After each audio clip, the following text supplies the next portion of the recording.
السلام علیکم۔ سورۃ یوسف آیت نمبر 21۔ اعوذ باللہ من الشیطان الرجیم، بسم اللہ الرحمن الرحیم۔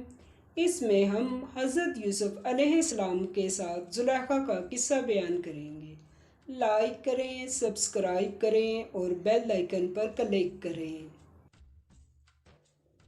اور مصر میں جس شخص نے اس کو خریدا اس نے اپنی بیوی سے، جس کا نام زلیخا تھا، کہ اس کو عزت اور اکرام سے رکھو، عجب نہیں کہ یہ ہمیں فائدہ دے یا ہم اسے بیٹا بنا لیں۔ اس طرح ہم نے یوسف علیہ السلام کو سرزمین مصر میں جگہ دی، اور غرض یہ تھی کہ ہم ان کو خواب کی باتوں کی تعبیر سکھائیں۔ اور خدا اپنے کام پر غالب ہے، اور لیکن اکثر لوگ نہیں جانتے۔ سورۃ یوسف آیت نمبر 22۔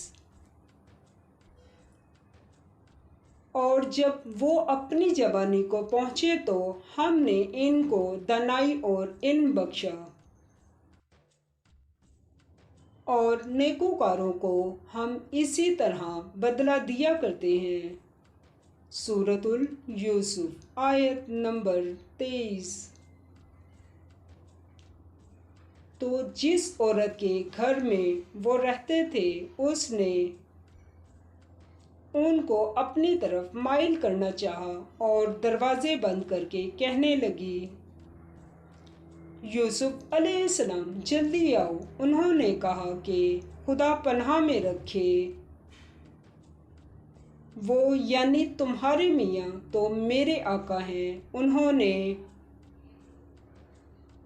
مجھے اچھی طرح سے رکھا ہے، میں ایسا ظلم نہیں کر سکتا۔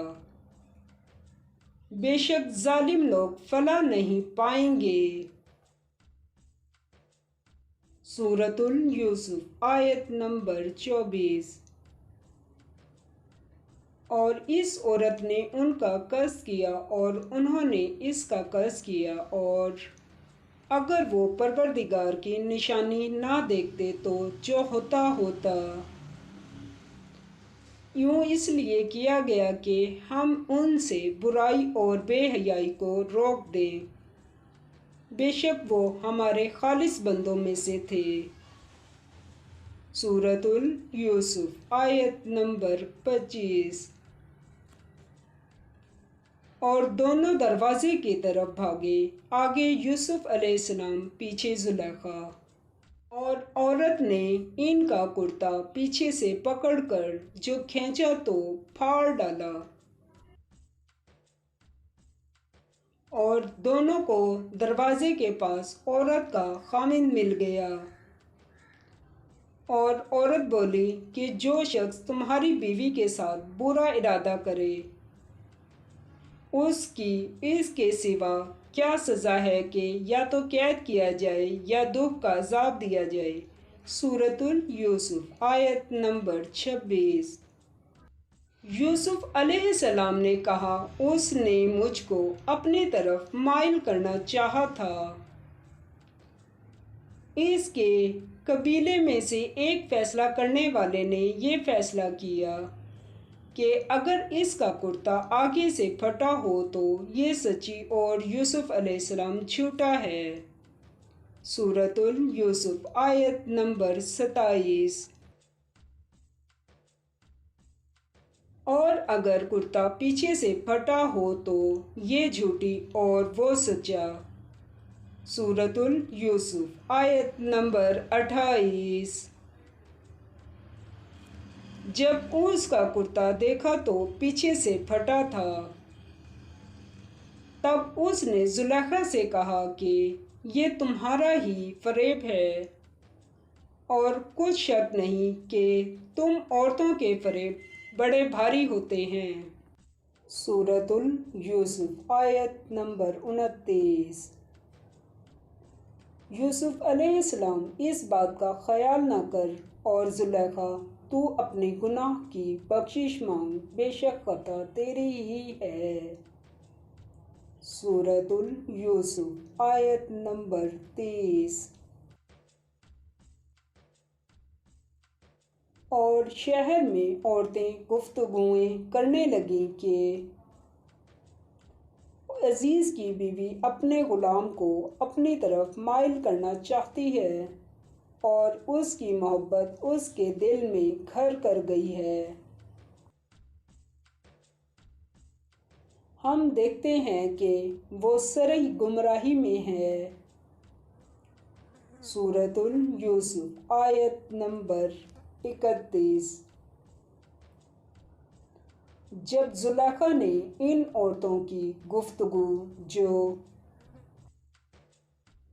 حقیقت میں دیدار یوسف کے لیے ایک چال تھی، سنی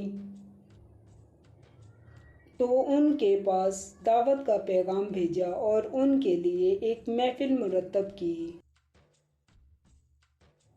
اور پھل تراشنے کے لیے ہر ایک کو ایک ایک چھری دی، اور یوسف علیہ السلام سے کہا کہ ان کے سامنے باہر آؤ۔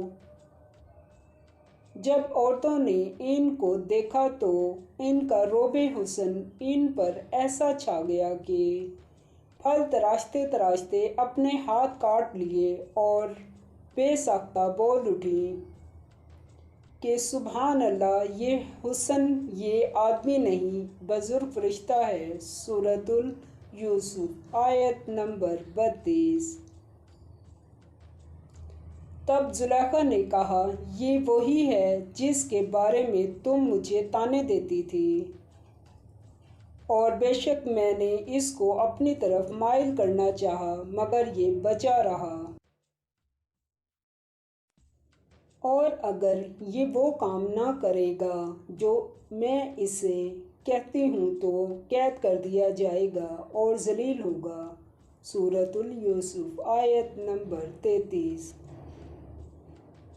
یوسف علیہ السلام نے دعا کی کہ پروردگار، جس کام کی طرف یہ مجھے بلاتی ہیں اس کی نسبت مجھے قید پسند ہے، اور اگر تو مجھ سے ان کے فریب کو نہ ہٹائے گا تو میں ان کی طرف مائل ہو جاؤں گا اور نادانوں میں داخل ہو جاؤں گا۔